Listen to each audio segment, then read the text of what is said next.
அனைவருக்கு வணக்கம். ஐயனார் துணையோட எபிசோட். நிலாவும் அவங்களுடைய அம்மாவும் மாறி மாறி சண்டை போட்டுக்கிட்டு இருக்காங்க. உடனே நிலா, அம்மா நீங்க தான்மா தேவையில்லாத தப்பா புரிஞ்சுக்கிறீங்க.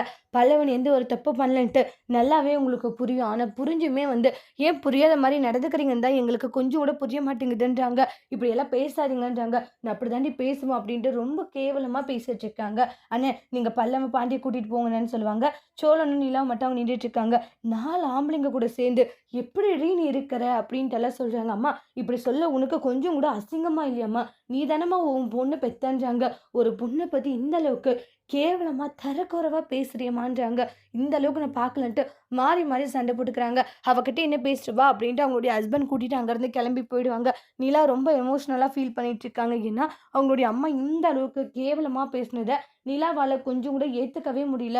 அந்த அளவுக்கு எமோஷ்னல் ஆகுறாங்க. உடனே சோழன் இருந்துட்டு, எங்க நீங்கள் கவலைப்படாதீங்க, என் அம்மா என்னை பற்றி இப்படி பேசுகிறாங்கன்னு வாங்க. நிலாவை சந்தோஷப்படுத்துறதுக்காக அந்த இடத்துல நம்ம சோழன் என்ன பண்ணுவாங்கன்னா, இது ரொம்பவே சூப்பரான ஸ்வீட்டுங்க, இந்த இடத்துல இதுதான் ஃபேமஸாக ஸ்வீட்டாக இருக்கும் இது அப்படின்வாங்க.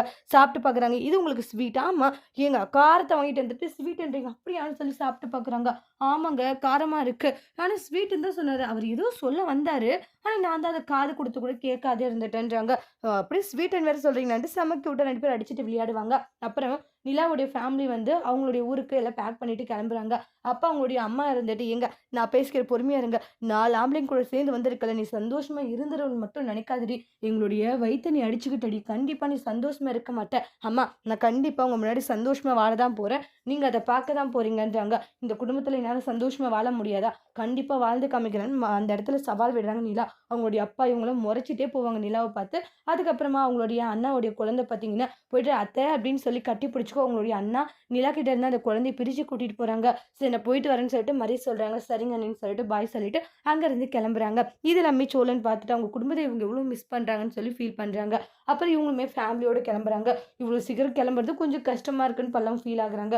அப்புறம் நிலா வராங்க. அண்ணன் நானே பேக் பண்ணிவிட்டு இன்னுமா பேக் பண்ணல. டே பல்லவா ஏன்டா ஒரு மாதிரி டல்லாக இருக்குது? இல்லை நீ சீக்கிரமாக கிளம்புங்க, இன்னும் ஒரு 2 3 நாள் இருந்துட்டு போயிருக்கலாம், பாதி நாள் சண்டையிலே போயிடுச்சுன்றாங்க. அடே இன்னொரு டைம் வந்துக்கலாமே அப்படின்னு சோழன் சொல்கிறாங்க. சரி கிளம்பலான்னு சொல்லி காரில் போவாங்க. காரில் போகும்போது நிலா பார்த்தீங்கன்னா சோழனுடைய மேலே அப்படியே படுத்துருவாங்க. அது அப்படியே ரசிச்சுட்டு இருக்காங்க நம்மளுடைய சோழன். அதுக்கப்புறம் வீடு வந்துடுது. அவங்களுடைய அப்பா வெளியே போயிருப்பாங்க. ரொம்ப நேரம் வராதனால செம்ம டென்ஷனாக ஆகுறாங்க. ஃபோன் பண்ணி பார்க்குறாங்க, எடுக்கிறதுல. ஒரு கட்டத்தில் கதவை எட்டி உதைச்சிடுறாங்க. பல்லவன் இருந்துட்டு மேலேருந்து செவுரு விழுந்துடும். டே பல்லவா நீ ஏன் அப்படி பண்ணிட்டு இருக்க? கொஞ்சம் பொறுமையா. ராமனை செவுரு விழுந்து அப்படியே பயப்பட வேண்டியது, டுபாக்கு ஒரு வீடை வச்சுட்டு ஓவர் தானே அப்படின்வாங்க. அப்புறம் அவங்க அப்பா பயங்கர ஆர்குமெண்ட், சண்டை போய்கிட்டு இருக்கும். ரொம்பவே ஃபீல் ஆகுறாங்க.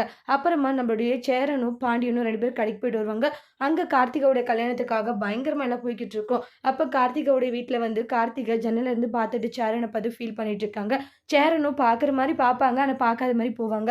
அப்போ என் பொண்ணுடைய கல்யாணத்தை தாம் தூம் பண்ண போகிறேன், எப்படி ஒரு மாப்பிள்ளையை கண்டுபிடிச்சிருக்கேன்னு சேரனை வெறுப்பேற்றுறதுக்காக கார்த்திகாவுடைய அப்பா சொல்கிறாங்க. அதோட இந்த